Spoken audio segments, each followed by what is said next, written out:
In this video, we're going to work a little bit with the canvas size and the composition. So I've asked you to be pretty creative with your composition for your final double exposure project. So let's play with this color double exposure image and see what kind of compositions we can achieve.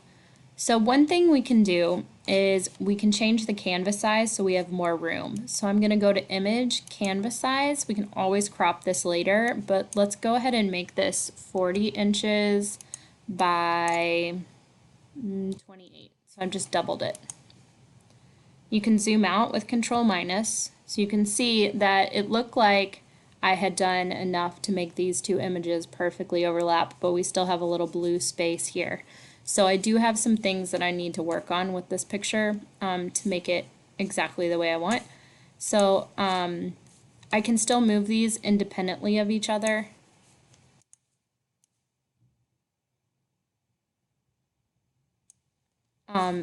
If you want, you can put them in the same layer, but I actually want to get rid of this little section right here, so I'm actually going to do that. I'm going to select the bottom layer that has the picture of this gentleman on it, and I'm going to use my selection tool, and I'm going to select this little section, and I'm going to hit delete because I don't need it.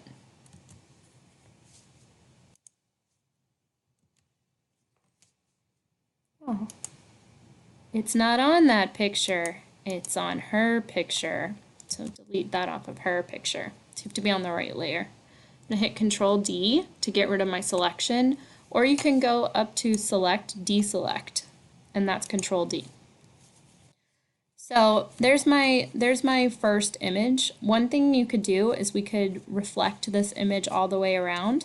So I'm going to right click and I'm going to merge this down so that it is in one image layer, and then I'm going to right click again and I'm going to duplicate the layer, click OK, and I'm going to move it over here, and then I'm going to right click it again, and actually before I duplicate it, let's just go ahead and flip one of them so that it looks cool. So I'm going to flip this one over. So I'm going to go to Image, Transform, and I'm gonna flip it vertically. Let's put that one there.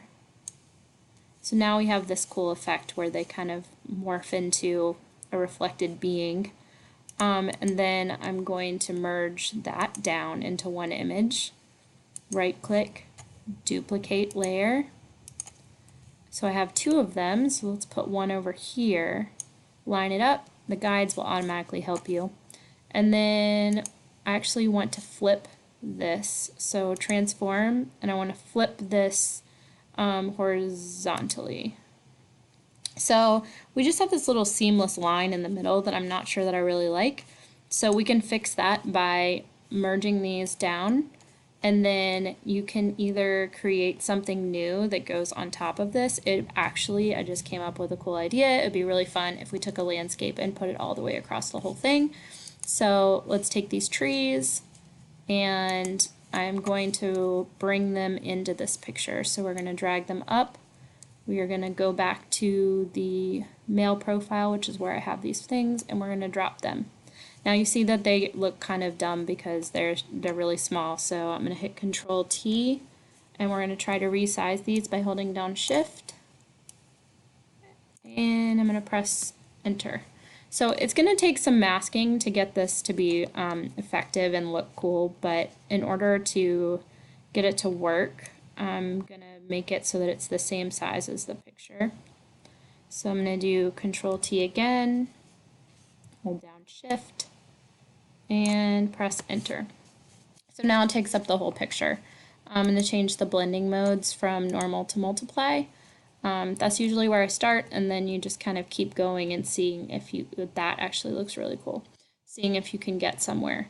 So now we're going to mask this picture. So anywhere we don't want this effect to show up, we're going to paint in the mask. So you don't even have to select anything before the mask.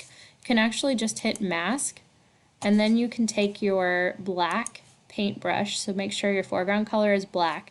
Take a paintbrush, make sure that the white corners are on the mask layer, and you can just paint out anything. If you think it shouldn't really be showing up in some part of the picture, then you just kind of paint it black and then it doesn't show up. So I still have a brush that has a soft edge and has some opacity and transformation in it. So if you want some areas to turn out darker, you're going to have to actually go over it a couple times, because I still have the opacity down to 61 and the flow is up. So you can see that I have blocked out that. I'm going to block out on this side, the darker side, so that the double exposure doesn't show up as much in those little sections where they overlap with the t-shirt. You may want to bring out some of the jacket or the face, or maybe like you don't want her face to be totally cut off down at the bottom. So the other thing you can do is, it looks like a smiley face, that's funny. So take your blending modes, try it on other things. You can see where I've painted. It shows up a little bit more now. So depending on what blending mode you're in, your layer mask will make a big difference.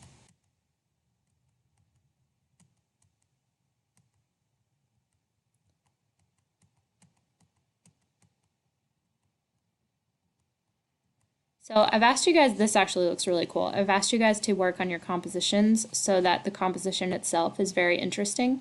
If you decide that you are good with the way it is, then you can keep it the way it is. But if you want to change your composition around, feel free to use the crop tool. Like if you only want one half of this to be in the picture, you very easily could just crop, and then it's just one half. Or you could make it the other way around. So in order to play with these pictures, I want you to be creative. I want you to just flip them around. I want you to use multiple kinds of double exposure and have fun and make something very unique that is something only you could have thought of.